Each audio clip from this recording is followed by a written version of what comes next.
Back here at CBS Sports HQ, NBA analyst John Gonzalez. And John, once again, it's a fourth quarter flurry for the Pistons. Last time in game one, they outscored the Cavaliers 18-8 in the final 5 minutes, aided by Cade Cunningham. Again, it's Cade Cunningham with 12 of his 25 in the fourth. What'd you see out of him in that final quarter? He had a bunch of assists. He finishes with 10 tonight, but he hadn't been very aggressive hunting his shot, and he had James Harden on him a couple times, and I'm thinking, man, like, you should be going downhill, getting a shot at will.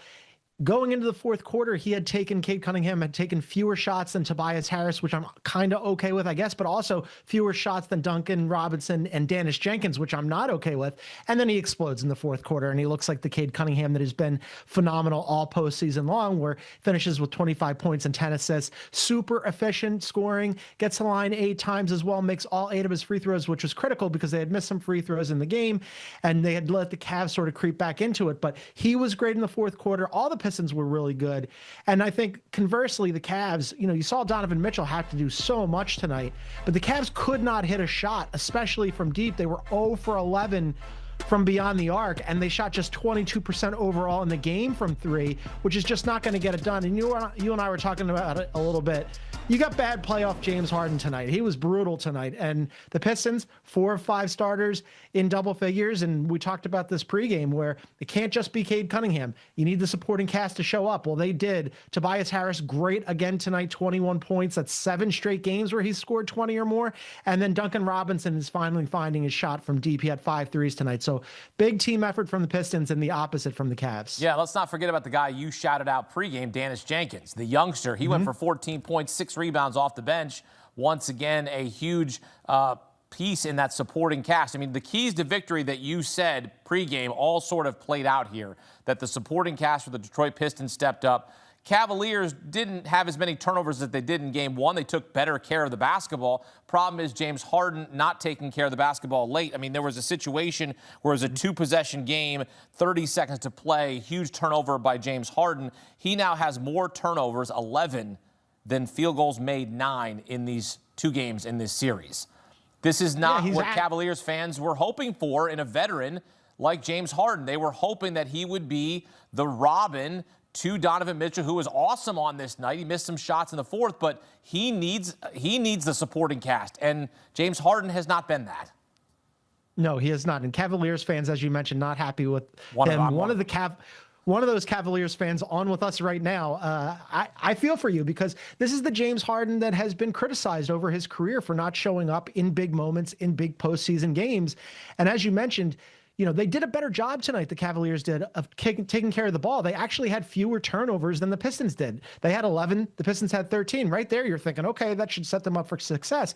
Except for James Harden was a no-show offensively, just 3 for 13 from the floor, 0 for 4, missed all 4 of his three-point shots, and was nowhere to be found on offense in the fourth quarter. And then he had 4 turnovers, and there was that brutal one late in the fourth quarter where you're thinking the Cavs might steal this. They have a chance to climb back into this game, and instead the ball goes the other way. The Pistons take care of business. And if you're Donovan Mitchell, I mean, you can't ask anything more from him. Jarrett Allen was also really good tonight. Evan Mobley, it's not just James Harden who was a no-show offensively. Evan Mobley, 9 points tonight, 4 of 10 for the floor. Great defensively, no doubt about it. He gave them at least some effort at that end of the floor. But, this is the James Harden that they didn't want to show up in the playoffs. They went out and got him. They trade Darius Garland. They get 10 years older by getting James Harden, and they're thinking, okay, we've got more experience. James Harden's having a phenomenal regular season. But it's these playoff games where you really need him to show up, where sometimes he just doesn't. No, he did not show up, and now they are headed home down 0-2. Look, Game 3 is in Cleveland on Saturday, and the Cavaliers, as we talked about this pregame as well, they've now lost 6 straight road playoff games dating back to last season. The good news is they're actually pretty good at home, 4-0, a plus 10 points per game differential at home there in Cleveland. So I guess there's the hope there that the Cavs can get a game, because if you can't get a game, this series is going to be real quick, and it's going to be over fast, John. Yeah, that's the hope for the Cavs, right? They've been a completely different team at home in the postseason than on the road, which is weird because during the regular season, and of course regular season and the postseason is different, but their road home splits are basically identical in the regular season. The playoffs, though, different story, right? In the 4 road losses coming into tonight, they averaged around 101 points. In the 4 home wins, 120 points. Well, what happened tonight? Another road game, and they didn't even make it to 100 points tonight. So that's kind of rough for them. Now, going back home, they find their offense. We'll see if that's true in game 3.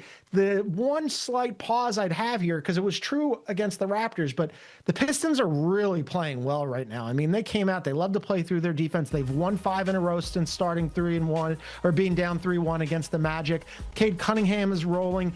Tobias Harris is rolling. Duncan Robinson is rolling. Who else? Asar Thompson, he's playing great defense. Still can't shoot, okay, but he gives you so much else. He was in foul trouble tonight, but still really impacted the game late. The one guy that I've been critical of is Jalen Duren, who, despite the fact that he went for 8 and 10 and hit 2 big free throws late, he still has not had a good postseason for me. But overall, that's the one thing that would give me pause if I'm the Cavs. Yes, you're going home. Yes, you've been playing better, but man, the Pistons have been tough lately. Yeah, I want to take you back to something you said there. The fact that now the Pistons have won 5 straight since going down 3-1 against Orlando in the first round. And we talked about this pregame as well. What is, no pun intended, clicking for the Pistons right now? Yeah, I mean, one, you know where you're getting out of Cade Cunningham. I mean, they snapped out of it. They started off really slow in that series. And part of it was that was sort of a bad matchup for them. I know it sounds strange to hear a 1 seed against an 8 seed, and the 8 seed is a bad matchup for the 1. But they were so similar, right? I mean, the Pistons like to play through their defense. They've got a lot of big bodies, and they're not good at shooting. Well, the Magic are the same thing, only a lesser version of it. And it took the Pistons a second to get going. And now they're going. And now, in that first series, Duncan Robinson couldn't throw it in the ocean. Now, all of a sudden, he's found his stroke. And again, 5 threes tonight. That helps. Tobias Harris has really stepped up. I mean, even tonight, a Cavs team that you think is infinitely better on offense. What happened? The Pistons shot 50% from deep. If you're the Cavs. The Pistons were an average 3-point shooting team during the regular season, just 17th in the NBA in 3-point shooting. If the Pistons all of a sudden are getting guys like Danis Jenkins and Duncan Robinson to hit threes, that becomes much more difficult for them to beat, because normally they like to get everything in the paint. Now all of a sudden they're adding a 3-point shot. That's a lot for the Cavs to overcome, but we'll see whether or not their offense can do that in game 3 when they go home.